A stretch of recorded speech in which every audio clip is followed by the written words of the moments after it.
I am that I am.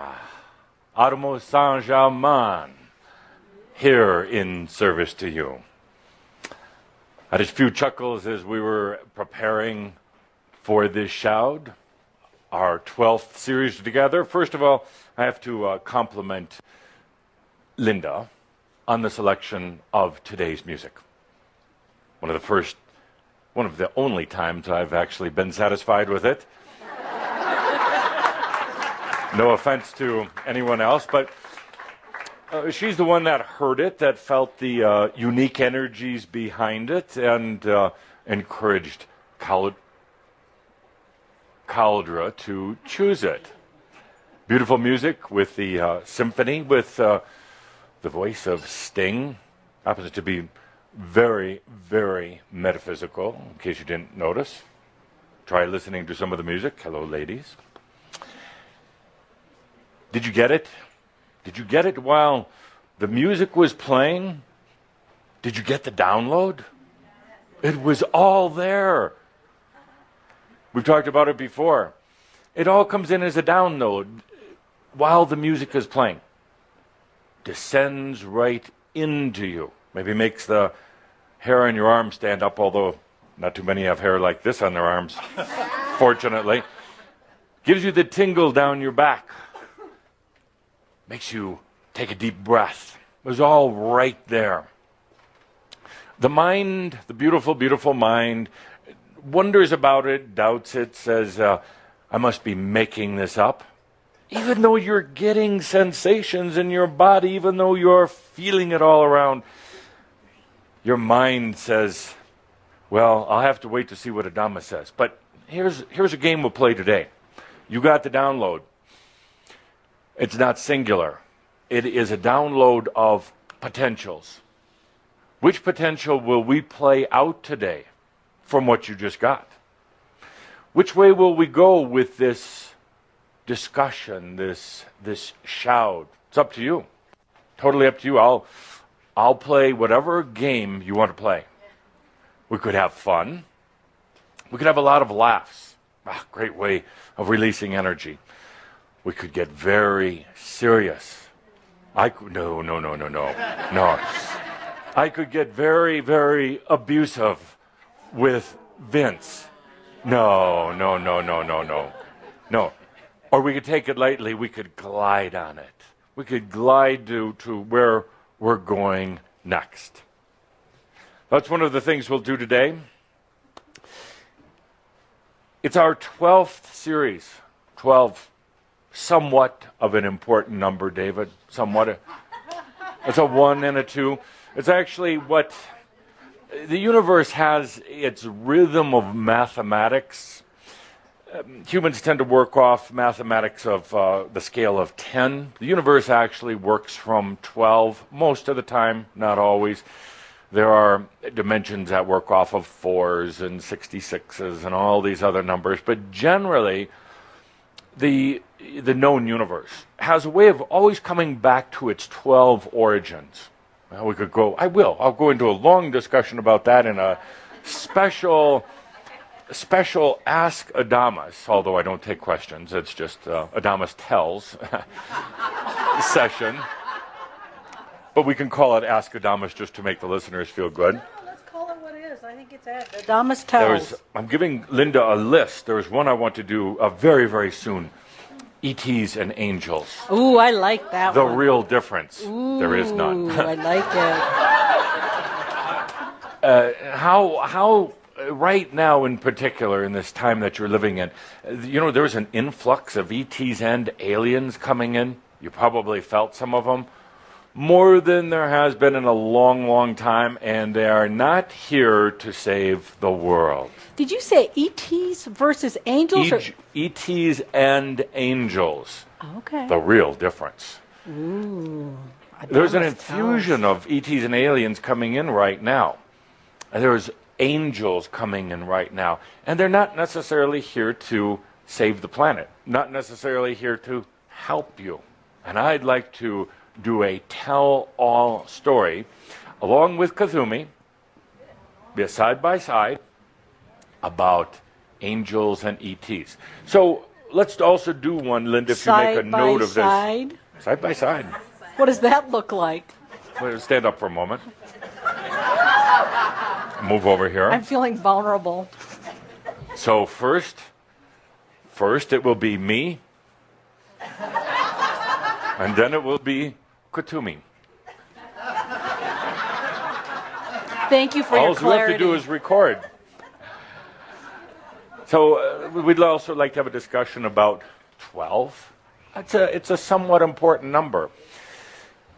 In our case here with Shambra, with the journey that we've been on over these years, 12 is significant because we're coming to the end of a cycle, moving into a new one. Now, the thing about cycles is they don't generally start and stop abruptly. We don't just finish 11 and go into 12, or finish 12 and jump into 13. They overlap somewhat. That's why you're feeling multiple energies, multiple levels of consciousness at one time. But it is significant because we, as a group, are going out of the awakening zone this year as we go through our discussions. We'll be moving beyond that, moving into the next levels, which I would like to talk about today.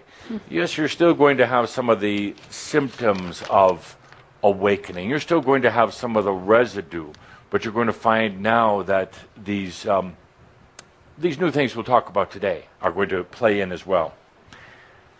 So Cauldra asked, some of the other staff member asked, the name of the next series. And I said, yes. And they said, Adamas, what is the name of the next series? And I said, yes. Sometimes it's a little difficult to comprehend human logic. And Cauldra actually got a bit frustrated and do not like those devices. You can keep yours on, mine goes off. Thank you. You can get zapped by all those energies, I will not. So sometimes I have a hard time with the human logic, and Cauldra said one more time, what is the name of the next series? And I said, yes, it is the next series. We are going to call this we're going to call this series, and I would like it written this way. I'll explain later. Next series. Well, because it represents going to the next level for all of us. For anybody who's still here, those who haven't dropped out, and for those who have joined us along the way, we're going to the next level. It's going to be exhilarating, sometimes frustrating. It's going to be beyond what you can imagine right now. It's going to be, I do believe we're going to have a lot of fun. We're going to share in an adventure together. So it will be the next series, if you would like to write it that way. So before we begin, I would like Linda to take the microphone into the audience, along with her Adamas Awards. Yes, sir. She has very few left. I have to order some more. Along with the Adamas Awards, and as we prepare for this, I want to thank everyone for getting dressed up today for this special occasion. Yes, Cauldra dressed me in my Howdy Doody pineapple pajamas.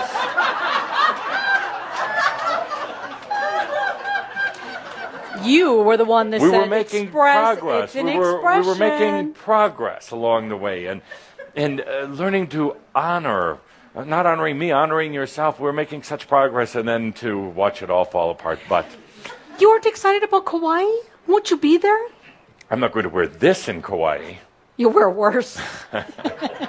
So, as Linda's ready, now I'm going to ask the question, where are you at right now? Where are you at? But I want you to answer from this perspective.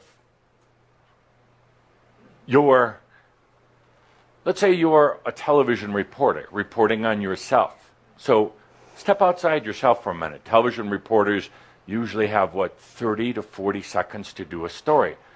So keep it succinct. Where are you at right now? Where are you at right now? So if you would, Linda. My pleasure. And we'll take volunteers from the audience. You volunteered. This is the new energy volunteering. Yes. Okay. I'm fast-tracking the integration process, actually. What does that actually mean for our viewing audience who has no idea what you're talking about? It means when I came here today, I thought, I don't care what Adamus says anymore. I'm just coming to be here with family. Excellent point. An Adamus, 2 Adamus awards for him. Oh, come on. You got a limited supply 2 Adamus, here. because it's not about what I'm saying. All I'm doing is feeding back what you're saying. So, Empty your excellent. pockets. No money today. Empty your pockets. I believe Caldera left it all at home. Let's see, we have a breath mint, but he'll need that. What the other pocket? Nothing. So, excellent. 2 Adamus awards. Okay, done. Somebody else? Next. Where are you at? You're a reporter on your own life. Where are you at? How do you put it succinctly? Where I am today. Yes. How are you doing? How would you give a very quick report of your life in this general now time frame? Today I am thinking about rising above pain, which I evidently have created, and finding joy and happiness in the midst of it. Excellent. You're thinking about it. And that's what I'm going to write. Good. You'll love today then. Thank you. Next.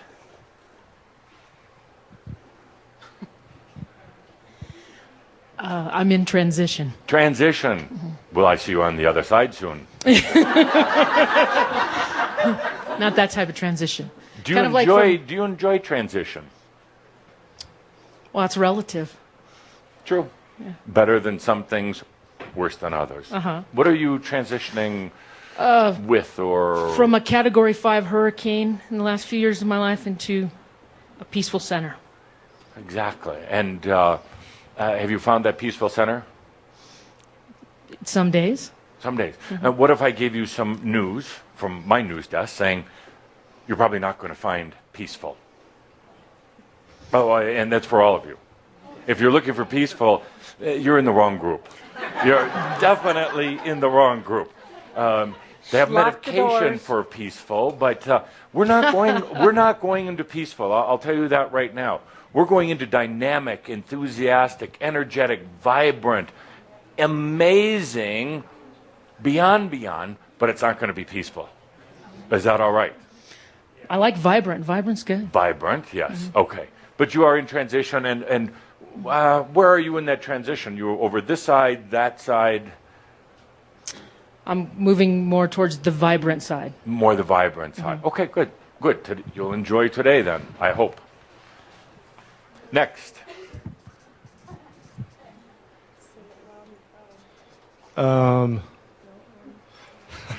He's getting coached. I'm getting a bit of I don't know. A bit of I don't know. I don't know. Good. Do you like that? I don't know. I feel content. Yes. I feel content. Content? Really? Really? A little crazy. Do you know it's a sin to lie to Adamus? Do you know what happens? All right. Okay. Go for it. Where are you at? Well, I don't know. Just came out of a massive storm. Yes. Another massive storm. Live news update. Joe goes through yet another massive storm. Last year, Joe was in major storm. The year before that, Joe was in major storm. Joe likes to go through major storms. Brutal. I guess so. Yes. And that's fine. That is absolutely fine as long as you acknowledge it. But when you don't acknowledge it, when you pretend that you're not choosing it, then you're in trouble. Yes. Yes. Yes. So, where are you right now? Here.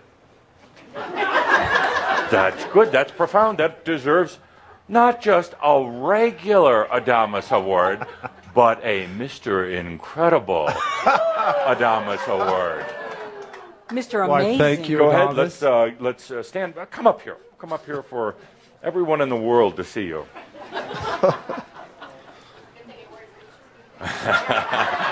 Yes, I'm glad you got dressed up for this special ceremony. Go ahead. I'll hold this for you. Right now, I'm I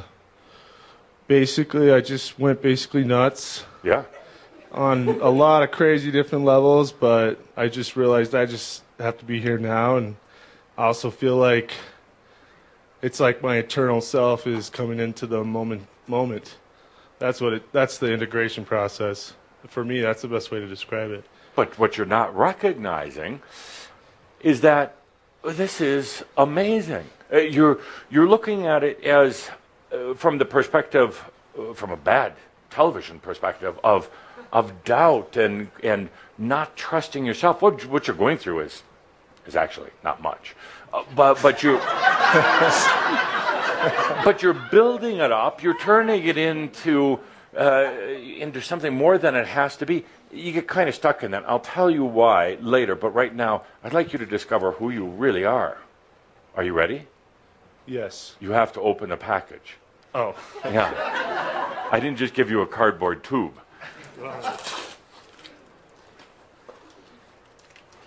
One end's open already. The other end's already open. It's going to knife? fall out. It's going to fall out. Ah, the man. It's already open. Do not give Adamus a knife. You've done that in a past lifetime, and when I kicked you out, it was a sword. It was a little bit bigger, but and that's.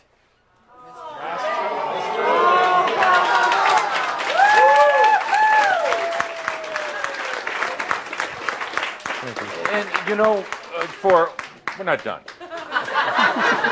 Mr. Amazing. It's a matter of perspective, and it's a matter of potentials. Which one do you want to look at? Which one do you want to focus at? The storms, and it'll happen. Or Master Amazing. I don't understand why a human, why you, wouldn't want to focus on being Mr. Amazing. Is it more fun to focus on the storms? Yes. Yes. Who said no? Busted. You're right. Logically, it should not be more fun to focus on the storms, but yet you do. Yet you do. It has a certain energy, a draw that pulls you into the storms, but at the same time, there is a plaque on your desk that says, Master Amazing. You don't want to look at that. You want to look at the storms. There's this odd kind of logic that says I have to clear up the storms before I could acknowledge being Mr. Amazing. So you're always cleaning up storms, or you're always fighting storms. You're always tilting at the windmills. Why? You're Master Amazing also. And that's where we're going to go now. We're going to be talking in this next series about potentials and about how you are choosing those in your life. There's something... It looks good in front of your shirt. It does. Yeah. Not this shirt. In front of the pants, maybe. But on my head, maybe. But howdy doody. So... Such a pain. So where were we? Oh. So... yeah. Well, that fits. So there is this addiction that you've all had, and we're gonna clear that out.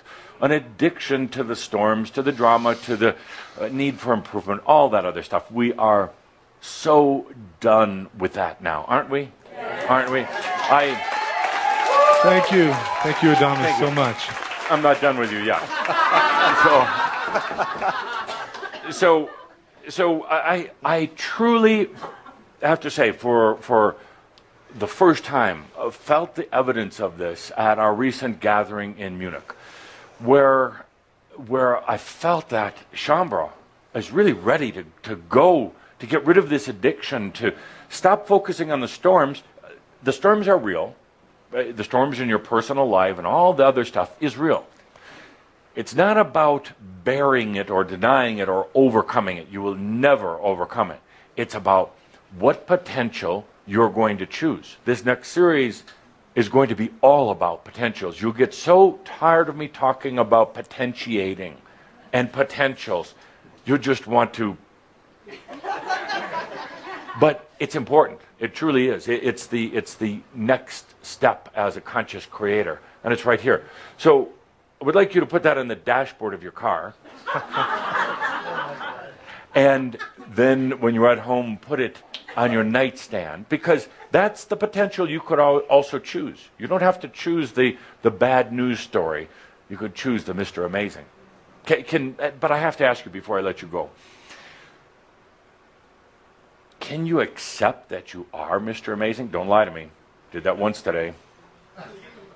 Can you accept that hell or high water? Can you accept that you're Mr. Amazing? Yes. Can you accept it even when the external world is telling you you're a schmuck? It does it for all of you. You've set it up for it to do it that way. You've set up all the evidence, external evidence, to say you're whatever it happens to be. You're less than worthy, you're a schmuck, you're a loser, you're a liar, you're whatever it happens to be. The question is can you really, really accept that? So it's not just a couple of words here with us up at the front, but really accept it. Yes. I can, don't lie. I can accept it. I really can. But don't use me as an example. Can you really accept it? Yes. Yes, I can accept it. I don't believe it. No. I really don't. You want to believe it. You want to accept it, but... Can he tell you to piss off? Yeah. Kind of wished he would. Piss off. There you go. Now, good. Now, just to remind you to anchor this, close your eyes, please. Close your eyes. I wouldn't. And that's all. It's just a little... Yes, that's all. So that will remind you of the agreement that you made with yourself right here. Thank you. That looks kind of interesting. You to go into public with that? So, thank you, Mr. Amazing. Thank you. Mr. Amazing.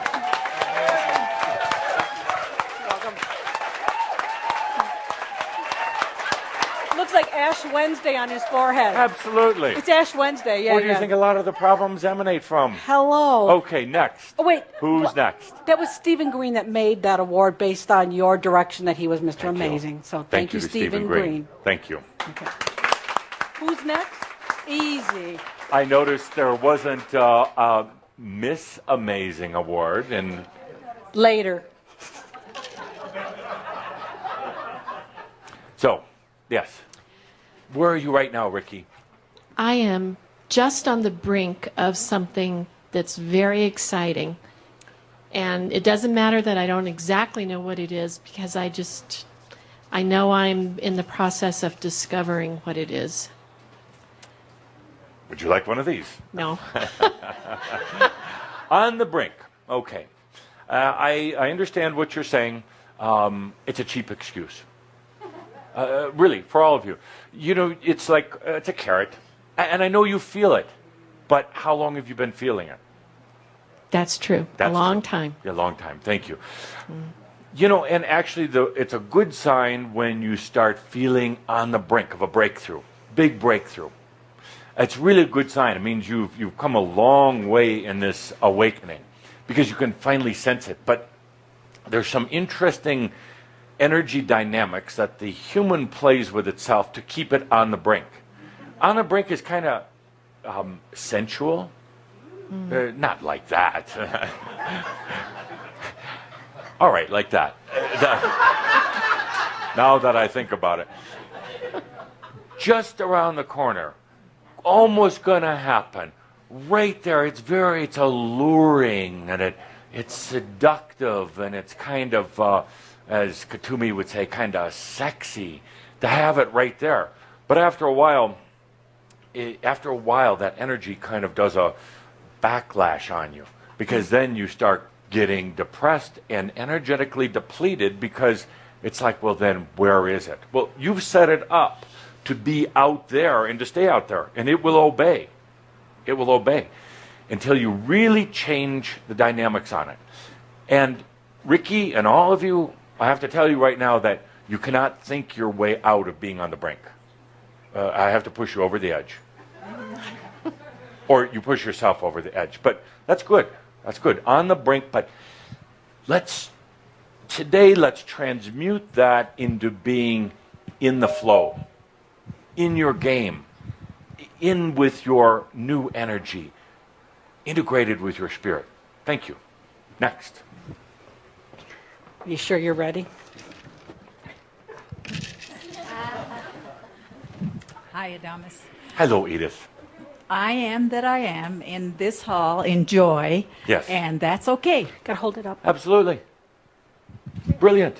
An award. An award. Do you really mean it? Absolutely. Good. I trust you. You would never lie to me. Really? Yes, thank you. One more. One more? One more. Let's try somebody. Oh, here, this is fine. I am sifting through potentials. They constantly come to me. I explore them. I look at them. I feel them. I journey with them, and I can't decide. That's good. No, that's very, very good. So, exploring potentials, and actually, that's I would say that deserves an award. Exploring potentials. Some of you, every one of you, has been doing that. You're doing it in your dream state. There's a lot of potential exploration or potentiating taking place. That's why the dreams are the way they are right now. They tend to be more vivid, more filled with life, and shifting very, very quickly, just like you would change channels quickly on your TV. You're exploring potentials, but now comes the important part that you mentioned, the human part that says, which one do I choose? There's something that clicks in at that point, we'll talk about in just a moment, that says, that's dangerous. Why just choose one? Or what if I choose it and it's the wrong one? Or actually another part of you that says just exploring potentials is actually in itself very rewarding. Why commit? Why commit? Why go for the big C?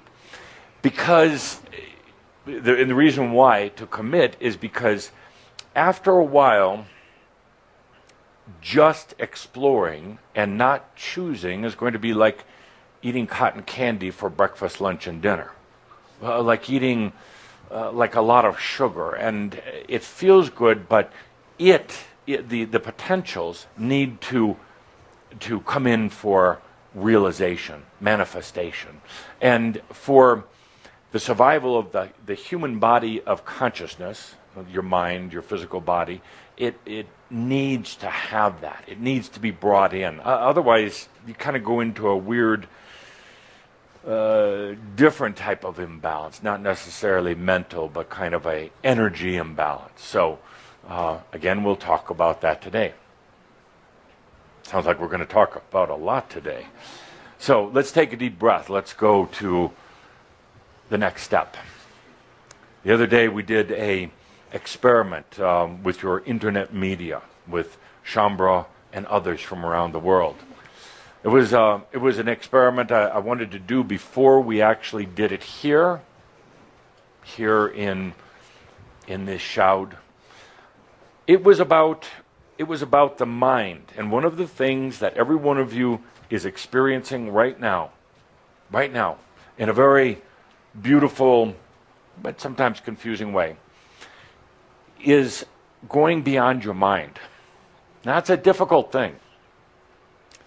As I said in our discussion on this radio internet program, the mind is highly programmed.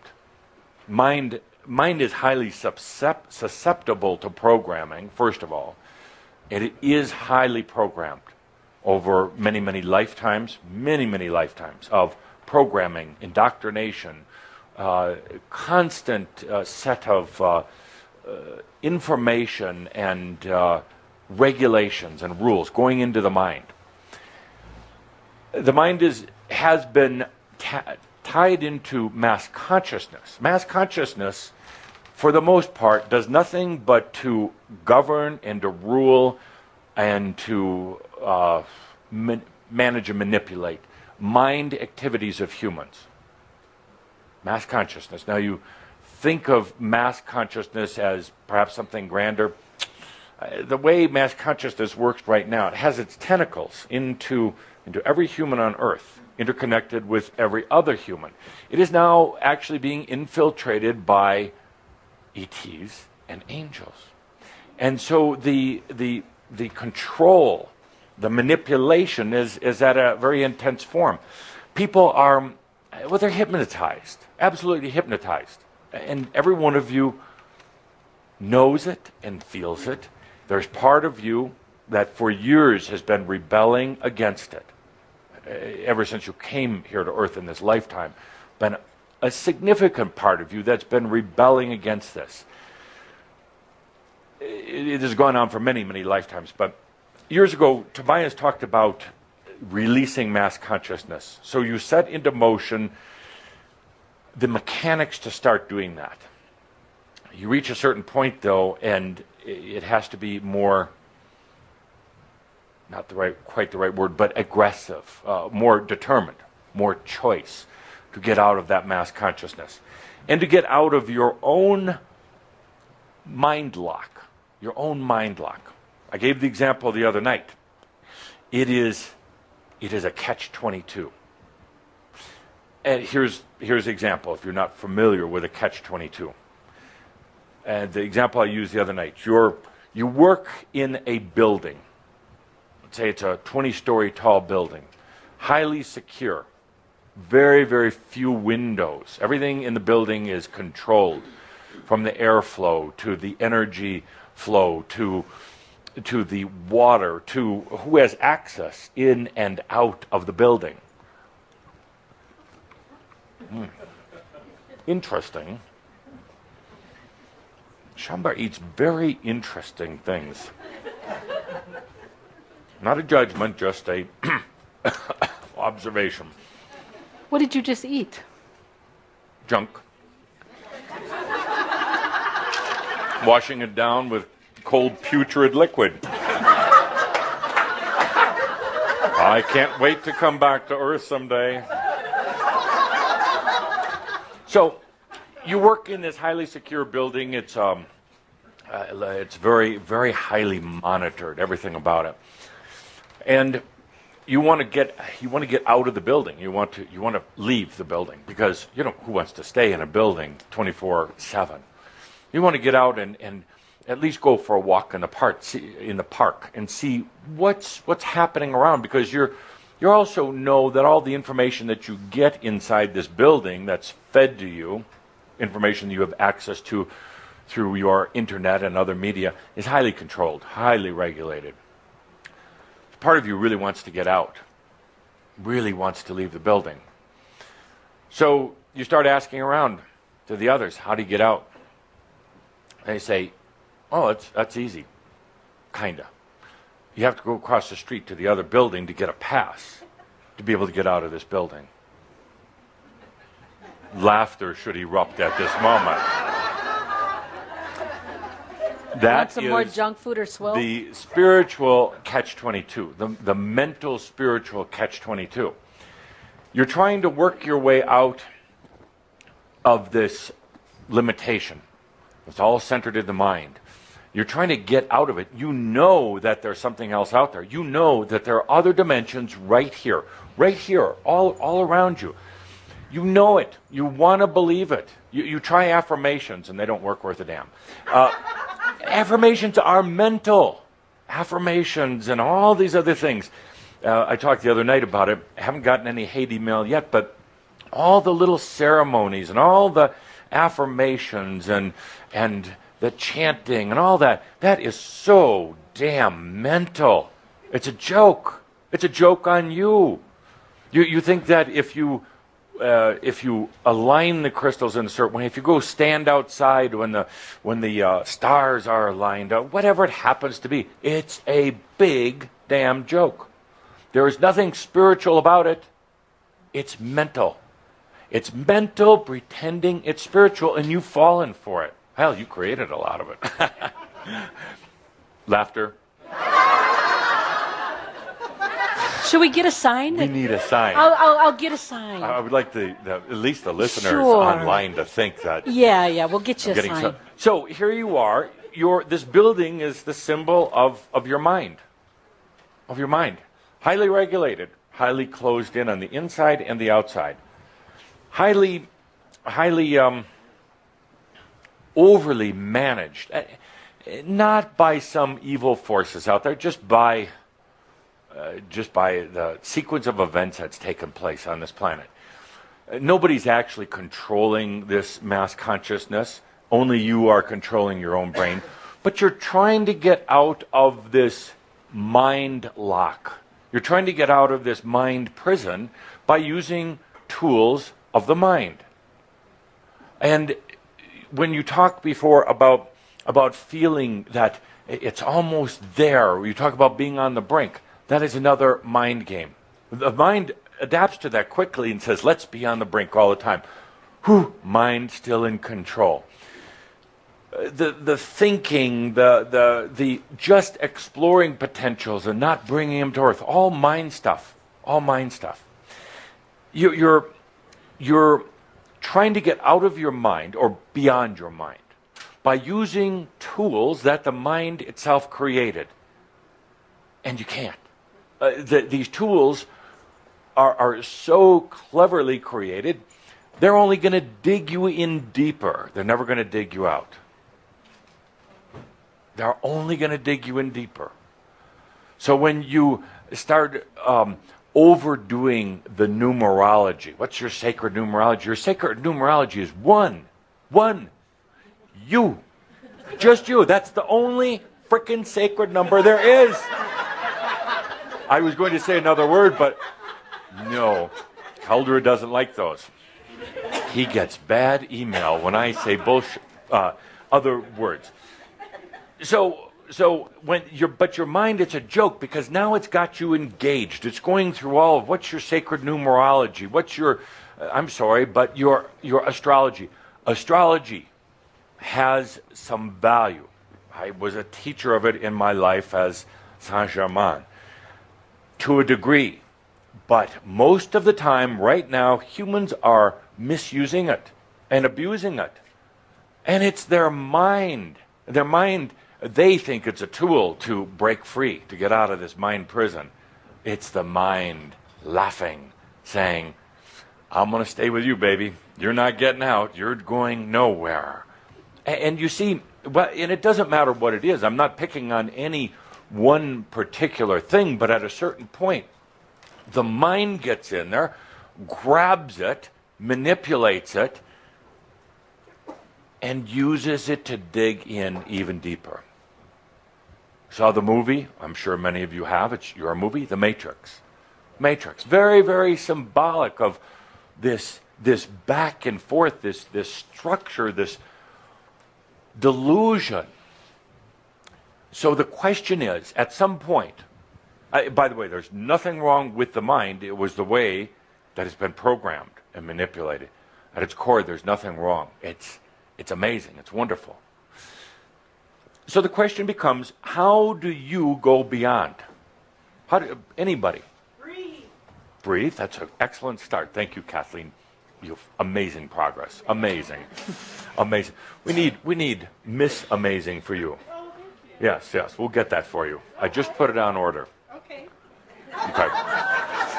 It's being worked on right now.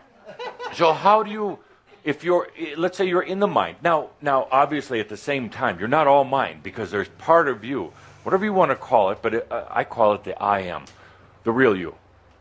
The real you. it knows that this just isn't right. And more than anything else, it's tired of the game. It wants to get out. It wants to break out. It wants to be free. But the mind has been given a lot of domain over you. And not, again, no blame in this, just telling you the dynamics. So what do you do? Play. Drink. Yes. Sing. Does Carrie get an award for that? For which one? Drink. Oh, we had several in the room that were drinkers, so yes, an award to all of them. I don't have that many awards. Come on. Yes. What? Awards to For God's yes. sake. We're going to run out. Okay. So, all good answers. All good answers. Listen to the heart. Absolutely. Every one of these, a good answer. I haven't heard a bad one yet. And if I do, I'll come flying over there. Hey, here's one on a mic. Yes. She just handed me the mic. I don't know why. Yes. To offer your profundity or profanity for this group. Where am I at now? No.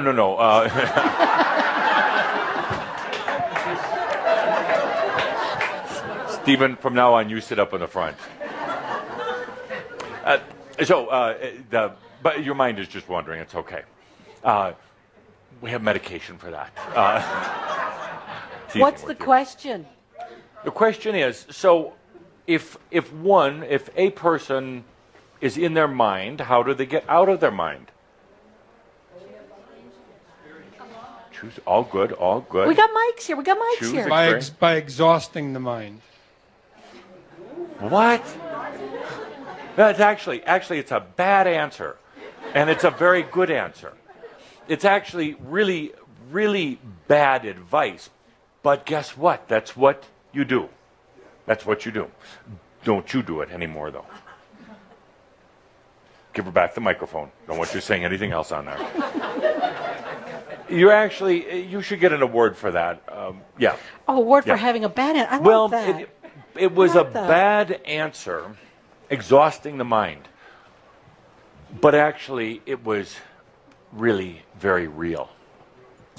So what does human do when they want to transcend just the limitations of human experience? They exhaust. No, what do they really do? That's a nice answer, but what do they? No. I'm giving the answer now. I'm giving the answer. Oh, do Yeah. I have to give you Yeah. award too? No. I am my own award.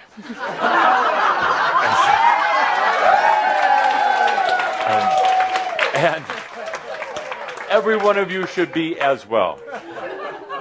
So, no, this is really good. This is really good. Because typically what happens is when you get into this dynamic of whatever you want to call it, but awakening, you know it's time to break free. The mind has become the limitation. And you can't get mad at the mind, but it's the limitation. It's the one that creates a very limited artificial reality. The I am, the heart, or whatever you want to call it, knows that there's something else out there. And now it's going into this type of conflict with... We're going to stay with us? It's really nice out there. We're going to go into this conflict, and now you've got this constant battle back and forth. It's tremendously energy consuming. But what often happens, and in the example I give, for instance, of Buddha, of Siddhartha, was that he felt that deny the mind, deny the body, and the spirit will come forward. Bad advice, really bad advice. Why would the spirit want to come forward or your divine come in if you're suffering, if your body is hurting, if you're wearing out, you almost have smoke coming out of your ears sometimes because you think a lot, but you're trying to burn the gears. Do you think that burning the gears, do you think that destroying the body will suddenly give you a new body? Hell no. It'll give you death. Well, that eventually will give you a new body, but not really. It's kind of the same old body, just reborn again. And you're going to have the same issues, the same mental issues. So that's actually what's happening, is burn out. Thinking that this is the way to basically annihilate the mind. You don't have to do that. You don't have to do that. The mind is not your enemy. It's really not. It's a beautiful device, not your enemy. No, all we have to do, and I'd like to do it right now, but this time we don't have to shut down the internet like we did the other night. We don't have to cause any electronic outages because we're going to do this very smoothly. It's so simple, I want to cry and laugh at the same time. It's so simple that I'll make you this bet. Your mind is going to jump in and say, I don't think so. He's making it. Not for me. For me, it's got to be more difficult. For me, it's got to be more. I've studied spirituality for 18 lifetimes, and therefore I really need a more complex answer, because it's going to possibly blow away a lot of all that hard work, a lot of that suffering, a lot of that searching that you've done. It's really simple. You ready? Yeah. Okay. Okay. It's absolute acceptance. It's all absolute acceptance. Don't think about it. Hey, you're scrambling. You said, well, hang on a moment. Well, how would that work? Adamus, can you diagram that? Can you do a flow chart here that shows, if we do absolute acceptance here, and then it goes over to here, that's thinking. Absolute acceptance. That is the I am. That is the breath of life. Absolute acceptance of what? Everything. Everything. Don't start laying out a structure and a pattern and, putting this into a 12-step program. It's for you right now. Absolute acceptance. Wow. Wow. Absolute acceptance. That's a easy one, isn't it? Or it's a tough one. Which potential do you want to choose? Easy. You tell me that now, but tomorrow when we wake up, what will it be? You say easy, but sometimes because you don't make a conscious choice, because you say easy, yeah, and then walk away from it, all the old controlling kicks back in, all the old ways kick back in, and then next month you're going to say, it wasn't that easy, it was really tough. I had a lot of storms, went through all this stuff. It can be really easy. Just acceptance. What happens in acceptance? The mind, I wanted something to stand on, something really tall with and Linda gets, here, this isn't really tall. The mind, the mind has a very difficult time with acceptance. It's not programmed for acceptance. It's programmed for constant analysis, and it's programmed for judgment, and it's programmed for expression of its weird mental ways through drama and emotion. It doesn't really know what to do with acceptance. It really doesn't. So the mind creates this great big question mark when I say acceptance. What's acceptance? Do you really need words for it? Do you really need to figure it out? Do you need to have an acceptance program that you're going to practice over the next 6 months? We could create one. We could charge a lot of money. I would love to have an acceptance workshop. $5 million, guaranteed acceptance. That was kind of funny. No, you don't need all that. The mind doesn't know how to put its tentacles around acceptance. So what happens, it bypasses. The mind just does a duh for a moment, just, huh? And it bypasses. It goes straight to the heart, straight to the I am, straight to the you. Absolute acceptance. You just got out of your mind. And you know who's really rejoicing the moment you do this? Your mind. Thank you. An award to David. Thank you. We're going to run you out of awards today. And we'll get some nice, real gold ones. Yeah, wow, sure. So, yes, the mind is rejoicing. It really is. It needed and wanted you to make that choice and to go beyond. And now just that one little grain of going beyond the mind, that one little tiny example of it now becomes the standard of the mind. That one little grain. Let's just do it together. Ander, would you come up here and do some breathing acceptance? A minute or two. Let's do it together. Okay. Get ready. Will you receive? Will you accept? Come on. Settle in your body. Be here. I invite you now. Breathe so deeply. Will you receive this? Will you accept all of this that He is offering you? Breathe. Breathe just for you.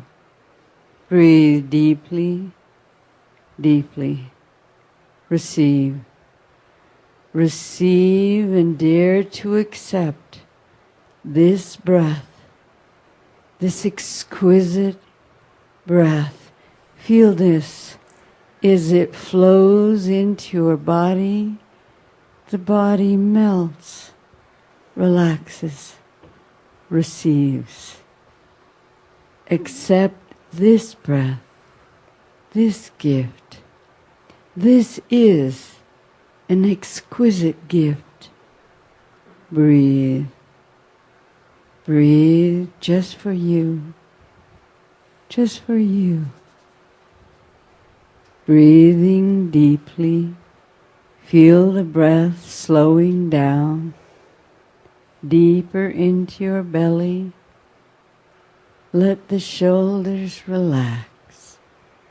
Flow down, down into the core of you, where the brilliant you is waiting to receive. Breathe.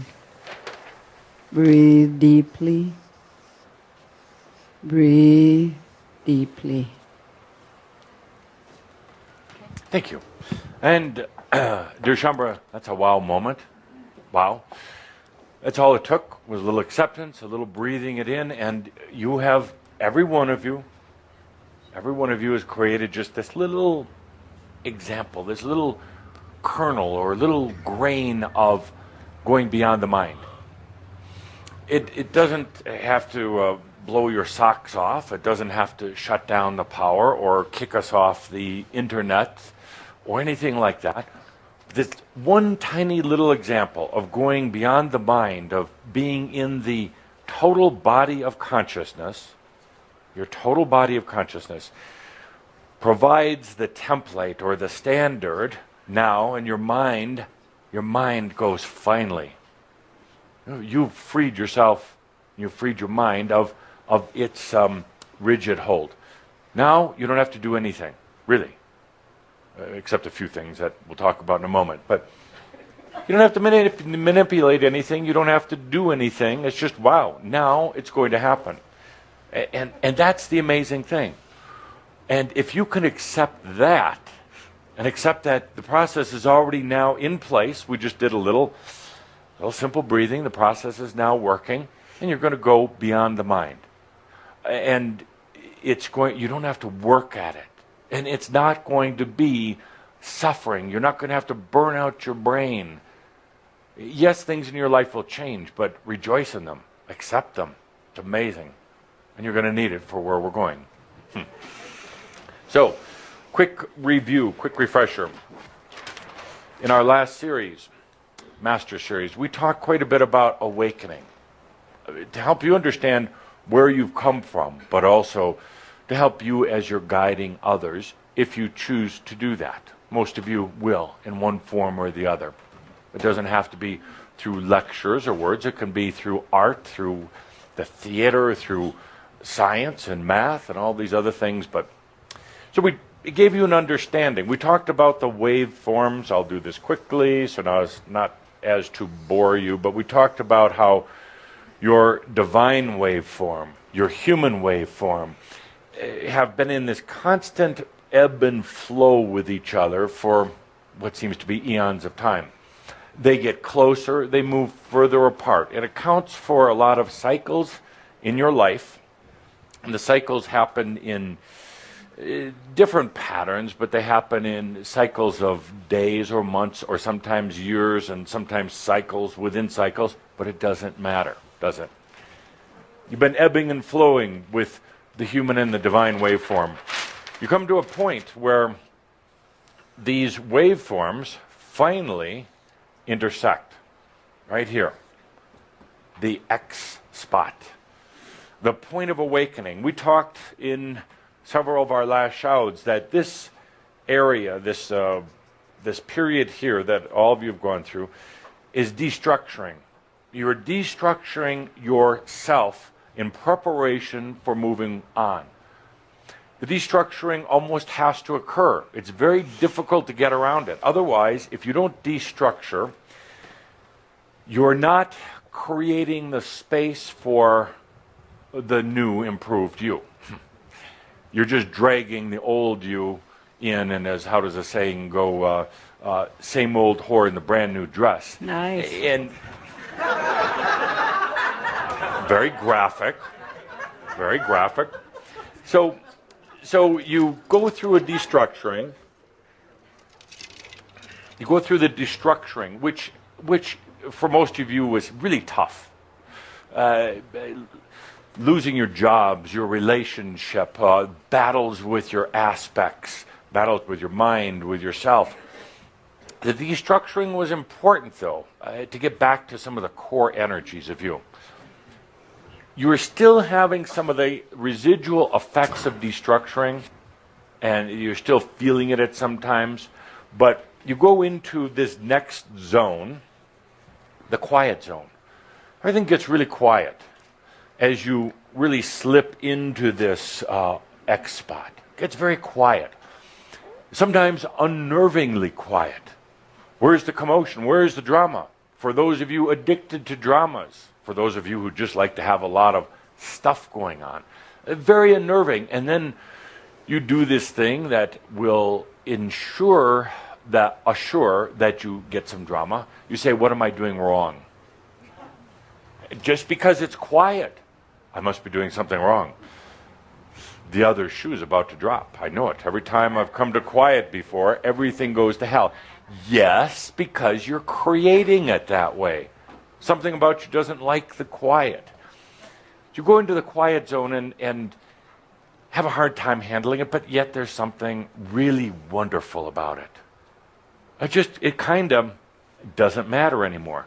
A lot of you have been experiencing it. It doesn't matter. It doesn't matter.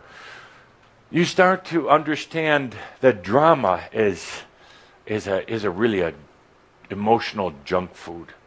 You're tired of the drama. You feel weary of it, but you don't know what else is out there. In a way, you're trying to replace old drama with just kind of new, improved drama. But in the quiet zone, there tends to be no drama. That's where many of you have been. Yes, still some old effects from destructuring. Now, based on the consciousness of this group, where we're going, where actually you're at, not just where we're going, where you're at right now, we move into the next step. We move into the next zone. It entails allowing yourself to transcend the old limits of the mind. The mind is probably one of the most adaptable, programmable, and actually flexible and amazing parts of you. The angels, the angelic beings, do not have minds. So they don't really understand how brilliant a mind is. You now are a body of consciousness with mind and spirit and body and nost and aspects and everything else. It's really quite amazing. There are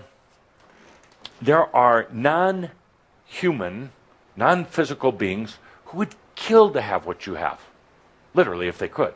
Fortunately, they can't, so they manipulate instead. They want this.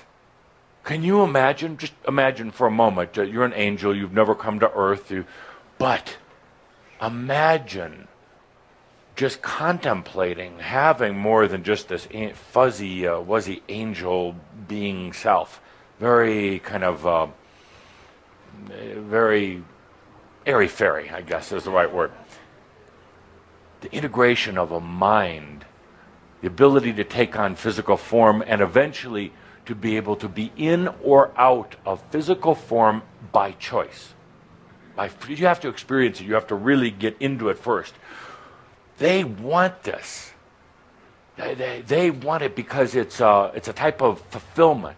It's a type of, they feel it the advanced being. That's why I have to laugh when I hear people talk about these ETs, these aliens, these advanced civilizations. Until you've been in physical form and had a mind, been here on Earth and learned to integrate the I am or the God self, there is no more advanced form anywhere.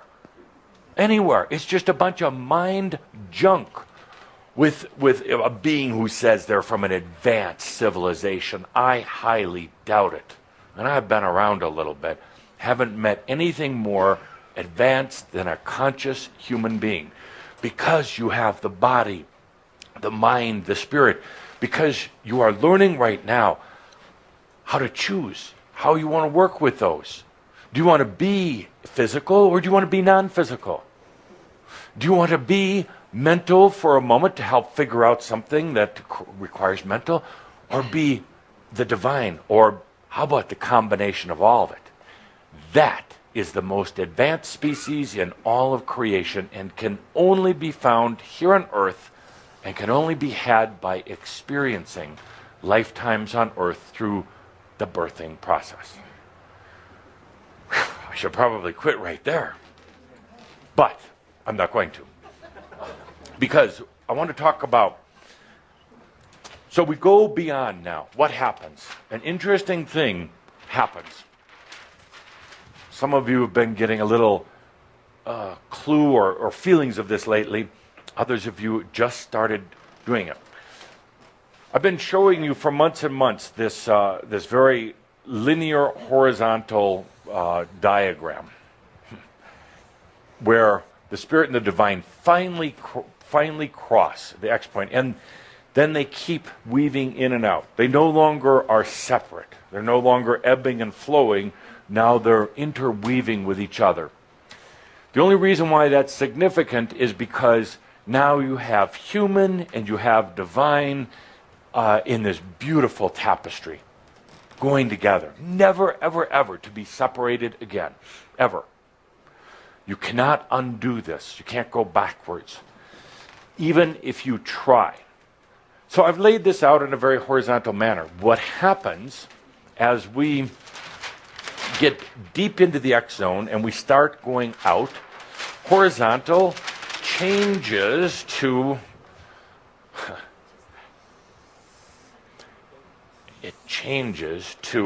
what you would call vertical. What does that look slightly like? Absolutely like DNA. Because DNA ultimately is a physical template of a divine action. It's showing up in your body as strands. There's more than 2, by the way. There's a lot. There's a lot. It was known at one time that there were up to 12. And then, as some of you know, there became the 13th with the integration of masculine, feminine. Some of you right now are carrying 15, 16, 17 different strands. Some of them not really activated yet, but they're in design. They're being architected for things you're going to be doing very, very soon. So now the dance of the divine and the human it actually shifts.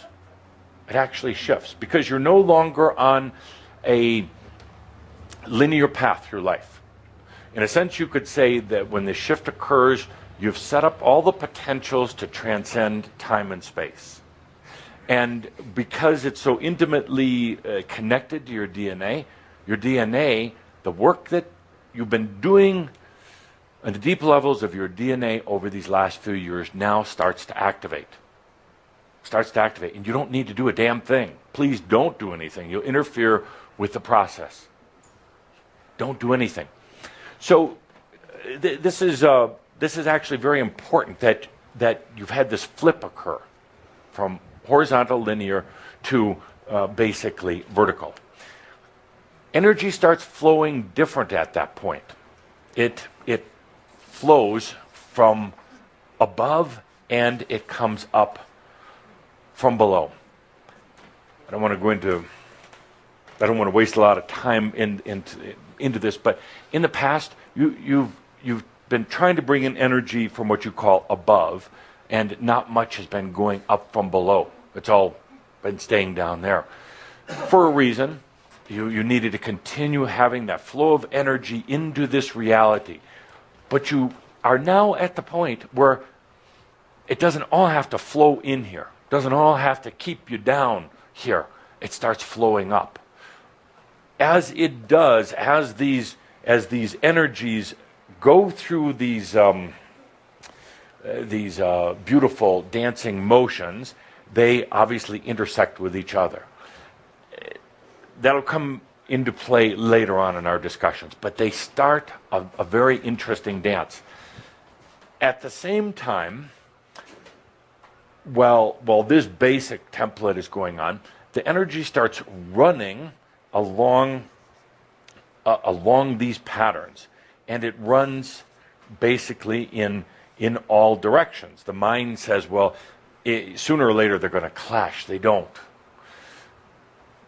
The energies start moving in every which way, but instead of old vibrational energy that would clash or destroy the integrity of each other in kind of a destructive way, now they start this incredible, well, imagine it as a weaving. Imagine it as a cosmic human tapestry.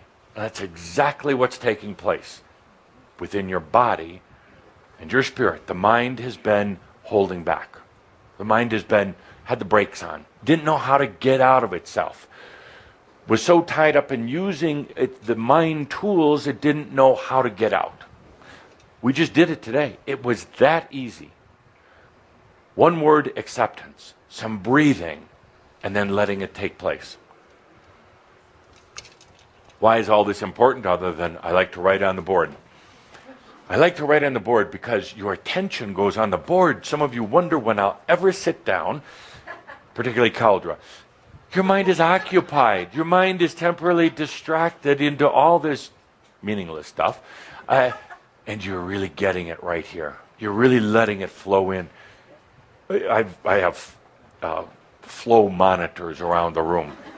Assistants who help me, and they are giving me feedback on the flow. Is it going through? Basically, they're grading me on how I'm doing with my presentation, but these angelic beings are saying it's flowing. It's flowing.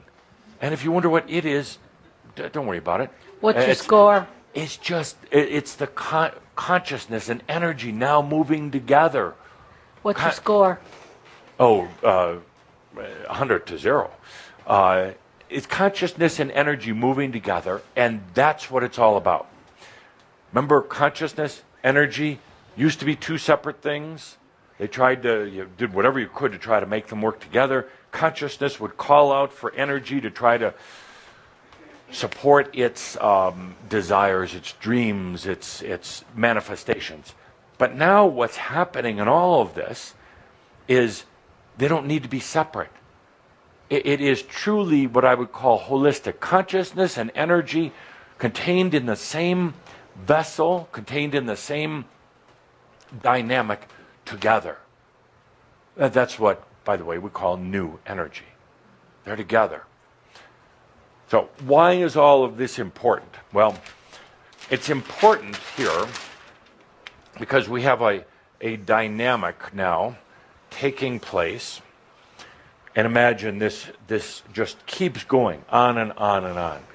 There is a shadow of the old horizontal. There's still a shadow of it. It has to be for a lot of reasons. That kind of intersects through here, but it's but a shadow. It's a reminder. It's a little marker along the way. what happens right now is these areas here, in this dance of human and spirit, these are filled with potentials. Potentials. What is a potential? It's unexpressed reality. The potentials can be grand, they can be small. They can be earthly and human, or they can be totally beyond anything that you've known. The potential is everything that you could be and everything that you could have been. Potentials are not, please do not look as potentials as being just something in the future. That's limiting. When I say potential, some of you think, oh yeah, what's out in the future? No. What are the potentials in this moment? What are the potentials for the past? You said, well, the past was the past. No. The past was only one potential that was activated or realized. The past contains potentials that are as dynamic, or perhaps even more dynamic, than the one you picked, or the one that somehow made its way to you. So the past is also filled with, incredible potentials that aren't negated just because they're in the past. The past contains, the past isn't the past anymore, actually. You have to get through that thinking. The past has nothing to do with before. The past is in this room right now, all of its potentials, and you are absolutely not who you think you are. You think that you were born into this certain household and had these certain experiences and traumas, and you think that's you. It is not. It is one potential of you. But what if you are all of these other potentials? These potentials are yours. They don't belong to anybody else. They're not in some grand pool of potentials that you go and select from. They're not in the potential, the department store potential. They are only yours. That's important also. Let's take a deep breath.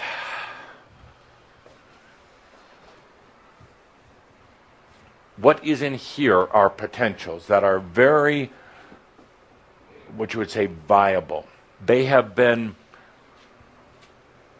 created by you. They have been imagined by you.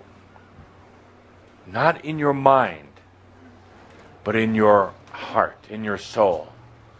They have been imagined by you and acted out in your dream state. Some of them. But there is a pool of potentials right here and in every one of these corresponding areas. You could say that you created them from out here and then brought them into here, because here is where you're going to start shaping reality for yourself, much like a potter would shape clay into what he or she wants to make it of. And this is where we're going right now. This is next. And I wanted next written out in a very certain way. We like got it. This, because these parens, parentheses, are symbolic of this dance of spirit. Next is going in and not just exploring the potentials, but choosing them, bringing them in. That's probably going to be one of the few challenges that we have. How do you get them here? They're there, but how do you get them here? We'll be going through that. So I'm going to talk a lot about potentiating. It's a term. It means that you're actively aware of potentials. And if you don't like the potentials that come into view, that you start feeling, Potentiating allows you to create any new potentials you want. Any new potentials you want for yourself. We're going to do some group potentiating. And I'm going to ask you in this series, in this next year, let's do it just in a group. For the world or for other things outside of you. When you're doing your potentiating, do it for yourself. And I know you never follow instructions or do your homework. But the reason why I ask you to do this in particular is that you're going to have a tendency to want to potentiate for the world. Don't do that individually right now. It's going to interfere with your own process of potentiating for yourself. When you can come up here in front of this group and tell me and everyone else that you have become a master of potentiating for yourself, then it's time to go and we'll start doing it for the world. Otherwise, for you to do it for the world and for all these other civilizations. But we'll do we'll actually do quite a few potentiations for Earth, for humanity, for all things that connect. We're going to do some for the near-Earth realms. That'll be fun. I hate the near-Earth realms. Oh, there's so much garbage out there. So much garbage. It is polluted with energy garbage. That's my passion to clean it up. That's my passion to have you to clean it up. So, the near-Earth realms are where beings go after they die to act out their continual dysfunctions. They've forgotten that you go past the near-Earth realms. You go either into the crystalline realms or you go back to the angelic family realms. They hang out, and it's just become what used to be such a beautiful, beautiful place. Just to, the reason I don't like it, you and I used to be able to go there. We used to be able to kind of imagine ourselves there when we just needed a little bit of a break, when we needed to get away from the rigors of everyday human life. And it used to be nice and quiet out there. And now it's just filled with garbage. You can't go there anymore. Can't find a quiet spot in the near-Earth realms to save you. So, I'm somewhat pulling your leg. So, potentiating for yourself. We did a group potentiating. Yeah, that was hilarious. We did a group potentiating experience recently. You may recall. Now, we talked about energy for the Earth. Imagining, potentiating new energy for the Earth. We talked about this pollution, this oil spill in the Gulf. We talked about that, depending what perspective you look at it from, it drew a lot of attention to energy, to pollution, and to human responsibility for this Earth, because Gaia is leaving. Not tomorrow, but leaving. Humans have to take responsibility for this Earth. So it wasn't that this spill was planned, but it almost couldn't help but to take place. So we did some potentiating. David mentioned it today. What happened? Well, they went through all sorts of trials and tribulations to stop it. It couldn't stop. Why? Because there was too much desire for the world to hear about this mess. And the mess brought up other sub-messes, political messes, financial messes, government messes.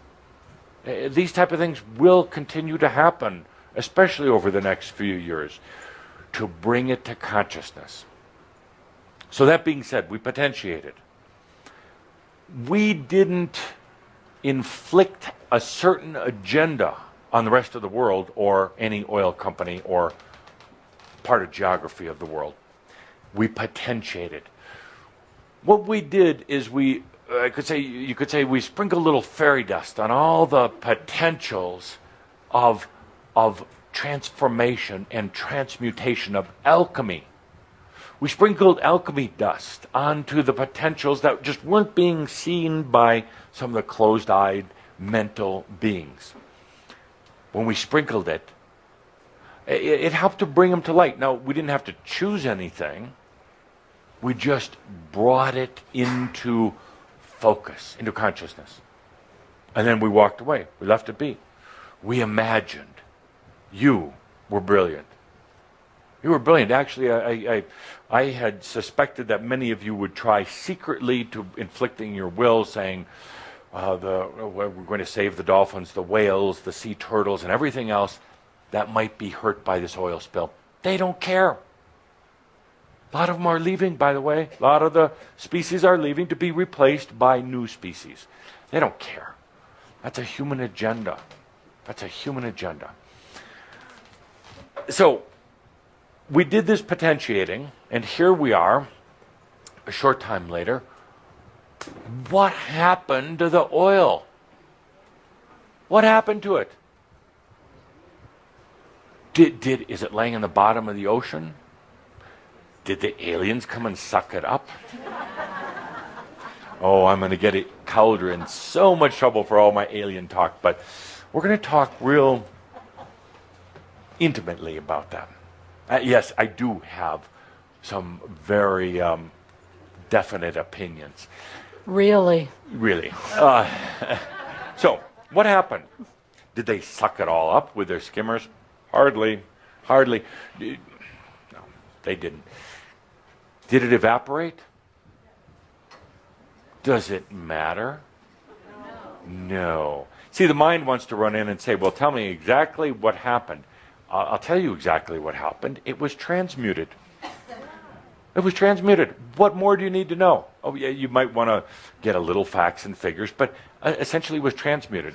Some of it was skimmed or picked up. Some of it is in the... Have you noticed with the news, every news network is shooting the same half-mile area of beach and making it sound like the whole world is polluted. Dear Shambra, it was transmuted. It was alchemized. Now, scientifically, what happened doesn't really matter. You could say it evaporated. You could say some is tied up in some of these chemical dispersants. You could say that some of it's sitting at the bottom of the ocean. It doesn't matter. It doesn't matter. It was transmuted, and thank you for creating one of the potentials. A potential that didn't inflict your agenda on anybody, but a potential that said, hello, all the resources of humanity, all the resources of Earth, there's a brilliant new way to do this. You don't even have to know what that scientific or chemical or mathematical way is. Imagining potentials doesn't get into mental details, doesn't get into that level. You don't have to. It's so tiring, so boring. You just imagine it. You just potentiate it, and therefore it will be. Probably going to scare the hell out of you over this next 6 to 8 months as we're talking about potentiating and how it can really happen, how it can really work. We'll do one right now. We'll do one first in a global scale, and then we'll do an individual one. Potentiating is imagining the potentials. As we do this one here now for Earth, for humanity, remember, we're not picking one to inflict. We're just imagining perhaps a broader, more brilliant, more magical, transformational scenarios that most humans' minds can't imagine. If they can't imagine it, it doesn't generally appear on the radar screen for potentials. So let's take a deep breath right now and let's imagine the potentials.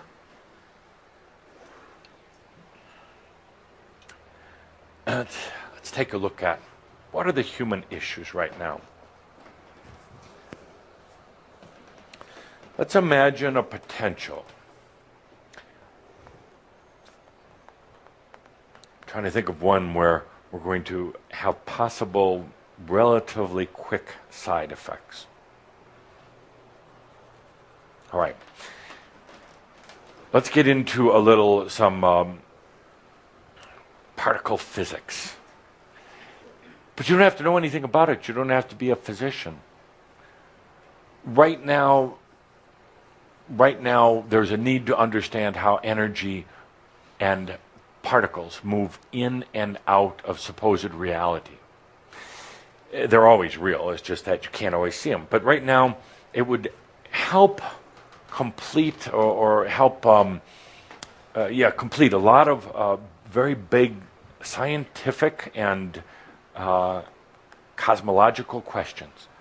Particle physics. You see, a particle can move in and out of reality. It can actually travel great, what you would call distances in moments, in an instant. Even the discussion came up recently, is there a beyond speed of light? Yes, there is, by the way. So here we have a lot of minds working on this, but they're so into their mind. Let's imagine something grander. What's really at the core of energy dynamics?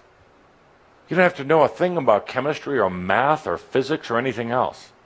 And actually some of the greatest inventors, some of the greatest minds actually, really don't know that much about it, but they can imagine it. Let's take a deep breath. Now let's imagine great new potentials for particle physics, for energy movement, how it really works. Take a deep breath.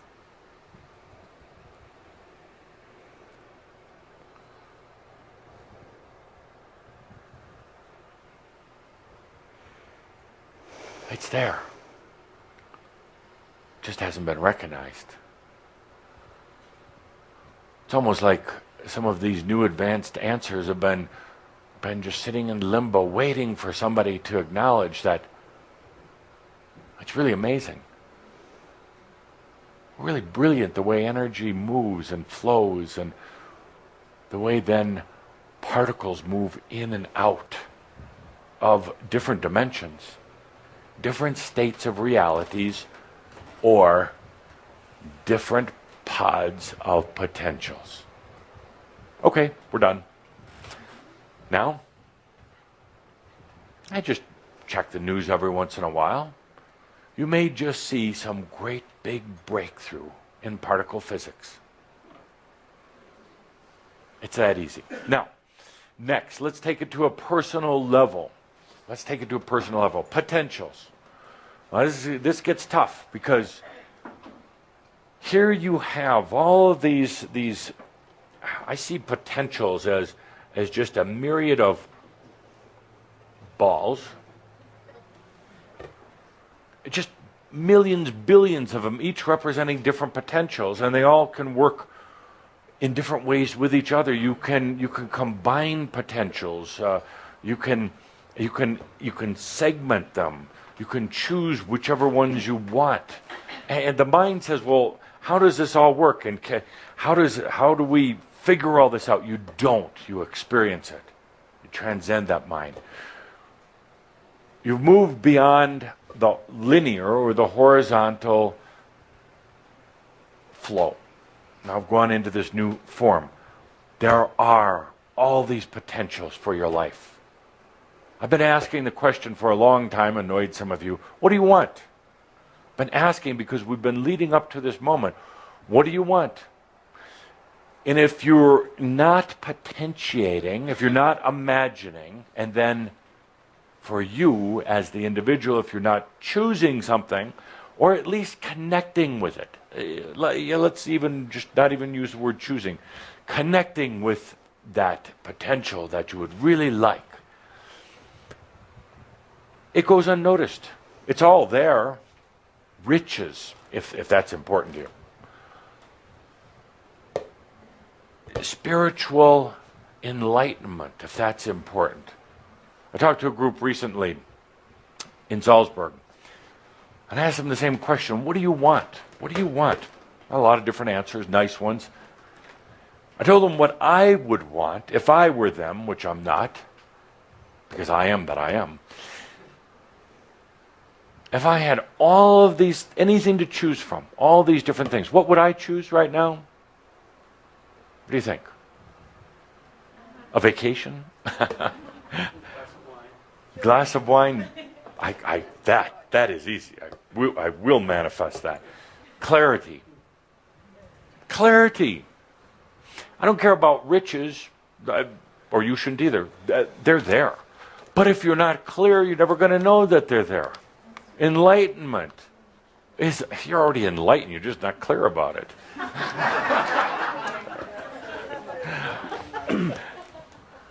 Everything is there, every potential. It's about being clear. So here you are at this point in your life, moving on, whatever you want to call it.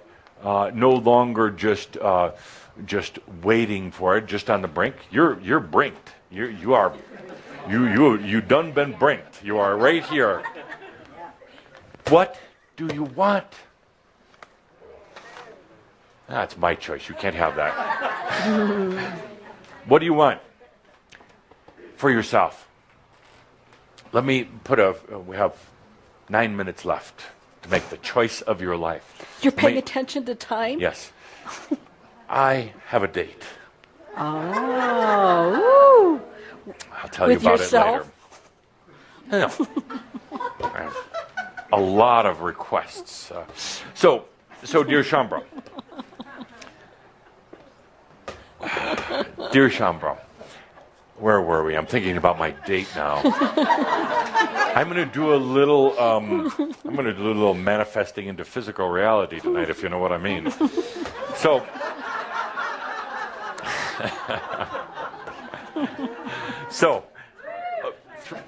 these are things that, yes, clarity, thank you, I'm asking for my own clarity. 3 things that you really can't bring with you, by the way, into this. And some of you will try.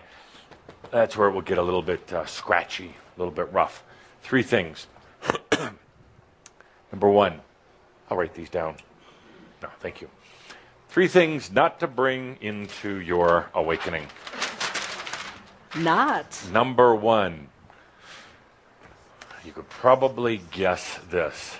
Doubt. Doesn't work very well in advanced consciousness. It really doesn't. And it's a stupid game. Doubt is an old energy vibrational thing. I'll honor myself, I'll doubt myself. I'll honor myself, I'll doubt myself. He loves me, he hates me. You know, it's you kind of used it as a game, kind of to keep things moving. But doubt doesn't look very good in the new energy. It will be kicked out. It will be rejected, and then you're going to say, "See, I knew I did something wrong." It's a self-fulfilling prophecy. There's no sense. There's no outcome in doubting yourself other than just continual doubt. So get over the doubt. Really, perhaps one of the most important things I can pass on to you. Doubt doesn't work. Tied closely to it, Makyo doesn't work very well. Makyo, spiritual bullshit. Why do people have? Why do some of you have have Makyo? Because you doubt yourself. You know what you do when you doubt yourself? You come up with all this crap. You come up with all these little cliches and these little sayings and these little, well, it's bullshit. And you tell yourself you're spiritual. You're not. Spiritual is so yesterday. It really is. It was just a bad excuse for being in your mind and making yourself seem better than anybody else, because ultimately you really doubted yourself. It doesn't look good on you. I've had my fill over lifetimes of the spiritual leaders, of the spiritual masturbation, of the spiritual misguidance. Why doesn't somebody just tell everybody you are God also? That's it, period, done. You are. You know that. And it becomes mental. It truly becomes a thing of the mind, this whole spiritual journey, and the mind turns it into some great big mystery. It's not. It's not. Mystery is simplicity, actually. God is simple. God is pure. Nothing complex about God. One day you're going to go, oh, Adamus, you told me that years ago back in Coal Creek Canyon. I had no clue what you were talking about. Now I get it. Simplicity. That's God. That's it. So you can't take doubt. You can't take Machio. And I'm going to leave it at that for right now. No 3 items. Ah, come on. No. Just 2. Those are, I'd like you to really be with those. So let's go into potentials. Your potentials. I didn't create them. God didn't create them.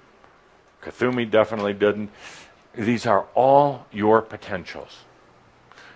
Somewhere along the line, a dynamic at the core of your being bubbled these up, bubbled these through. And I'll make one more note on that. When you left the wall of fire, when you left heaven, all that is, whatever you want to call it, when you left to become a pure, sovereign being,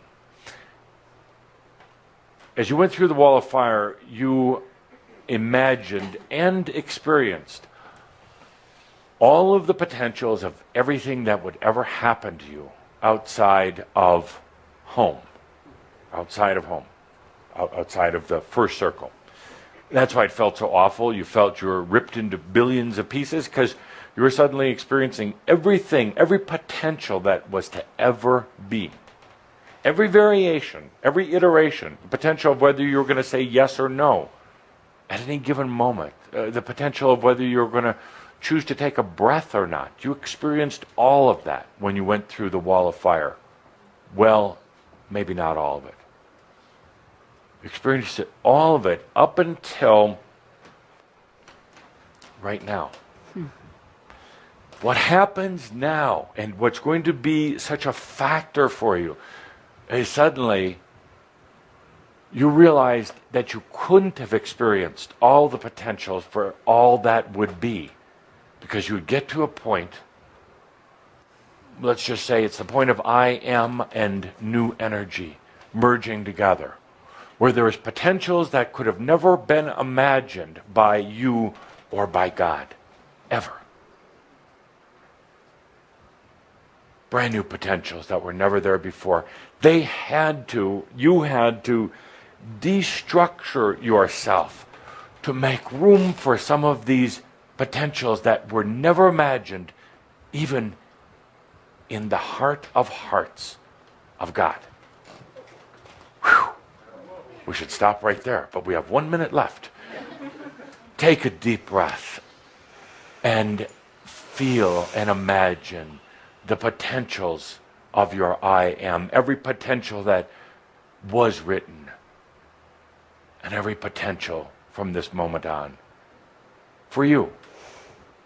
Not in some far-off place, but right here. Right here in this amazing creation called you. In this amazing creation of the human and the divine. The thing that ETs and aliens would love to have, but it's yours. The thing that they're drooling at the mouth, if they had one, to have. To be human. To be divine. To be so very real. To have a mind. To really understand the existence of the I am. Imagine every potential. Just feel into it. I am that I am. And in doing so, know that all is well in all of creation, and it just got a little bit better. Adios. And so it is.